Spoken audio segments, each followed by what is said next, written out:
Children, you have learned how to subtract two-digit numbers with borrowing in the previous video. In this video, we will learn some interesting facts related to subtraction using borrowing with the help of the conversation between Chichi and Chuchu. Oh, what is this? Chichi is counting her jellies again and again. I think she is having some difficulty in counting the jellies.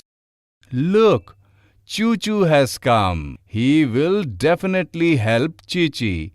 Let's see. Hello, Chichi. Oh, what happened? Why are you so upset? Oh, Chuchu, I had 50 jellies with me. And from those, I gave 23 jellies to my friend Meaty. So I should have 37 jellies left with me. But there are only 27 jellies here. Chichi, you gave 23 jellies from your 50 jellies, right? Yes. So now tell me, how did you know that 50 minus 23 is equal to 37? Look here, I did 50 minus 23 with the help of the table of ones, tens, and I got 37 as the answer. Oh, Chichi, look here carefully.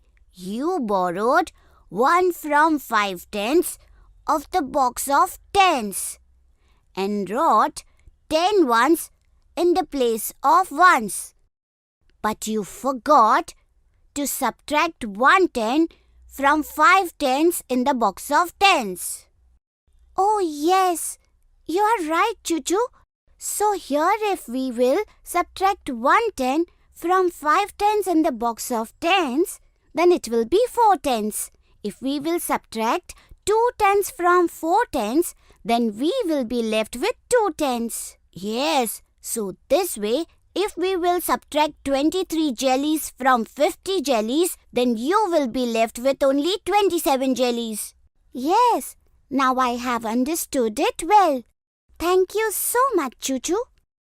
Look, Chichi, in subtraction, whenever we borrow 10 from a digit, we have to reduce that digit by a 10.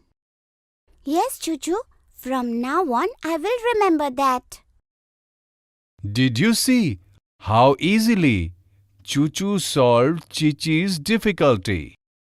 So, today we have learned some interesting facts related to subtraction of two-digit numbers with borrowing. In the next video, we will understand how both subtraction and addition are useful.